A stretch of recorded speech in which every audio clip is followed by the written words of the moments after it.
କିଛି ମାସ ପୂର୍ବେ ଜଣେ ବାବା ଗ୍ୟାରେଜ ଛକରେ ପଡ଼ିକି ରହିଥିଲେ କି ବାବା ତ ନୁହେଁ ଭଣ୍ଡ ବାବା ଆମେ ତାଙ୍କୁ କହିପାରିବା, ଯିଏକି ମଦ ଚୁର ହେଇକି ନିଶାରେ ଚାଲି ପାରୁନାହାନ୍ତି, ମାନେ ରାସ୍ତା ମଝିରେ ଶୋଇ ପଡ଼ିଥିଲେ।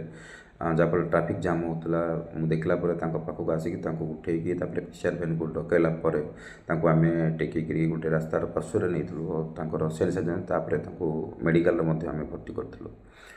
ଦୁଃଖ ଲାଗିଲା ଯେ କାଲି ସେଇ ଲୋକ ପୁଣି ଆଉ ଥରେ ତାକୁ କାଲି ସେଦିନ ବି ଆମେ ତାକୁ ବୁଝେଇଥିଲୁ, କାଲି ପୁଣି ଆସିକି ସେଇ ନିଶାଗ୍ରସ୍ତ ଅବସ୍ଥାରେ ଭିକ୍ଷା ମାଗୁଥିବାର ମୋ ଆଖିରେ ପଡ଼ିଲା।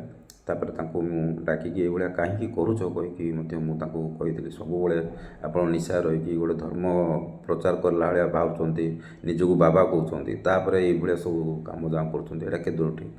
ଆଉ ଏହାକୁ ମୁଁ ବିରୋଧ କରୁଛି ଆଉ ଆଗକୁ ମଧ୍ୟ କରିବି।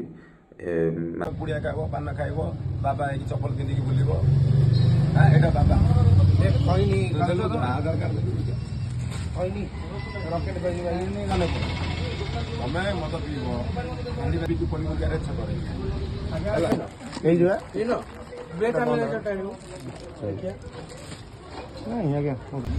ଗାୟତ୍ରୀ ମନ୍ତ୍ର ଉଚ୍ଚାରଣ କର। ଓମ୍ ବମ୍ ଭୁବନେଶ୍ୱର ବମ୍ ଭୁବନେଶ୍ୱର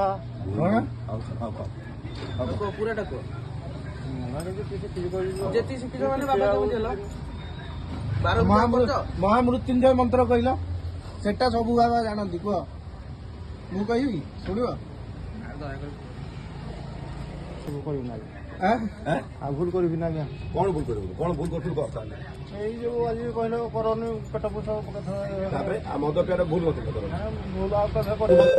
ମାନେ କିଛି ଲୋକ କିଛି ଭଣ୍ଡ ଯେଉଁମାନେ କି ଧର୍ମକୁ ଆଖି ଆଗରେ ରଖିକି ଗେରୁଆ ବସ୍ତ୍ରକୁ ଆଖି ଆଗରେ ରଖିକି ଠାକୁରଙ୍କୁ ଆଖି ଆଗରେ ରଖିକି ଯେଉଁମାନେ ମାଗୁଛନ୍ତି, ଗୋଟେ ଭୟଭୀତ କରେଇଲା ଭଳିଆ ମାଗୁଛନ୍ତି, ଏହାକୁ ମୁଁ ନିନ୍ଦା କରୁଛି।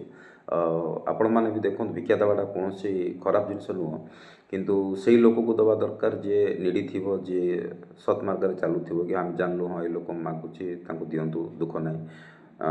ଗୋଟେ ବୁଢ଼ା ଲୋକଙ୍କୁ ସାହାଯ୍ୟ କରିବା କିଛି ନାହିଁ, କିନ୍ତୁ ଏମାନେ ବାବା ରୂପରେ ଯେଉଁ ଆସିକି ମାଗୁଛନ୍ତି, ବାରମ୍ବାର ବାବା ବାବା ବାବା ହେଇକି ମାଗୁଛନ୍ତି, ଯେହେତୁ ଆମେ ସରଳ ବିଶ୍ୱାସୀ, ଆମେ ଭାବୁଛୁ ହଁ କାଳେ ଇଏ ହେଇଥିବ କହିକି ଆମେ ଦେଉଛୁ।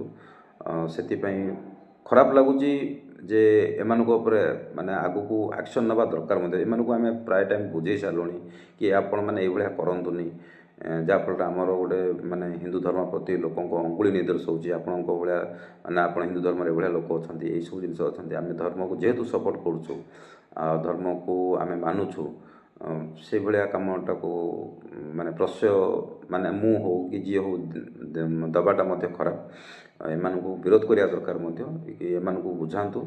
ଆପଣ ଯେଉଁଠି ବି ଦେଖୁଛନ୍ତି ଏଭଳିଆ ଯଦି କିଛି ଠକୁଥିବେ ତାଙ୍କ ଉପରେ ମାନେ କିଛି ନ କି ତାଙ୍କୁ ବୁଝାନ୍ତୁ କି ଏଭଳିଆ କାମ କରନ୍ତୁ, ନର୍ମାଲି ସତ୍ ମାର୍ଗରେ ମାଗନ୍ତୁ, ନର୍ମାଲି ମାଗନ୍ତୁ, ଦୁଃଖ ନାହିଁ, କିଛି ଦେବା ପାଇଁ କିଛି ନାହିଁ, କି ଭିକ୍ଷା ଦେବାଟା ମଧ୍ୟ କୌଣସି ପାପ ନୁହଁ। କିନ୍ତୁ ଏମାନେ ଯେଉଁ ଧର୍ମକୁ ଆଖି ଆଗରେ ରଖି ମାଗୁଛନ୍ତି, ଯାହାକୁ ଆମକୁ ଦେଖିଲା ବେଳକୁ ବି ଖରାପ ଲାଗୁଛି, ମାନେ କାହିଁକି ଏତେ ତଳ ସ୍ତରକୁ ଖସି ଯାଉଛନ୍ତି ସବୁବେଳେ କହିକି। ଆଉ ତାପରେ ସେକେଣ୍ଡ ଟାଇମ୍ ଆମେ ତାକୁ ବୁଝେଇଛୁ କି ଏଭଳିଆ କିଛି କରନା, ସେ ନିଜର ଭୁଲ ମାନିଲେ କି ହଁ ଏହା ମାଗିବାଟା ମୋର ଭୁଲ। ଆଉ ଦେଖାଯାଉ ଆଗାମୀ ଦିନରେ ସେ ମାନେ ନିଜକୁ ଚେଞ୍ଜ କରୁଛନ୍ତି ନା ସେଇଭଳିଆ ଯାଉଛନ୍ତି, ସେ ସମୟ ଆସିଲେ ସେଟା ଜଣାପଡ଼ିବ। ଆଉ ମୁଁ ଆପଣମାନଙ୍କୁ ଅନୁରୋଧ କରୁଛି ଯେ ଏଭଳିଆ ଭଣ୍ଡ ବାବା ମାନେ ଯେଉଁଠି ଅଛନ୍ତି ଆପଣ ବିରୋଧ କରନ୍ତୁ, ତାଙ୍କୁ ବୁଝାନ୍ତୁ ମଧ୍ୟ କି ଆପଣ ଭିକ୍ଷା କରନ୍ତୁ କି ଯାହା ବି କରୁଛନ୍ତି କରନ୍ତୁ, କିନ୍ତୁ ଧର୍ମକୁ ଆଖି ଆଗରେ ରଖିକି, ଠାକୁରଙ୍କୁ ଆଖି ଆଗରେ ରଖିକି, ଗେରୁଆ ବସ୍ତ୍ରକୁ ଆଖି ଆଗରେ ରଖିକି ନ ମାଗିବା ପାଇଁ ଅନୁରୋଧ କରୁଛି। ଏହା କଲେ ହୁଏତ ଆମେ ଆମର ସମାଜ ପ୍ରତି କିଛି କର୍ତ୍ତବ୍ୟ କରିପାରିବା, ଆଉ ଆମ ଧର୍ମକୁ ଆମେ ରକ୍ଷା କରିପାରିବା।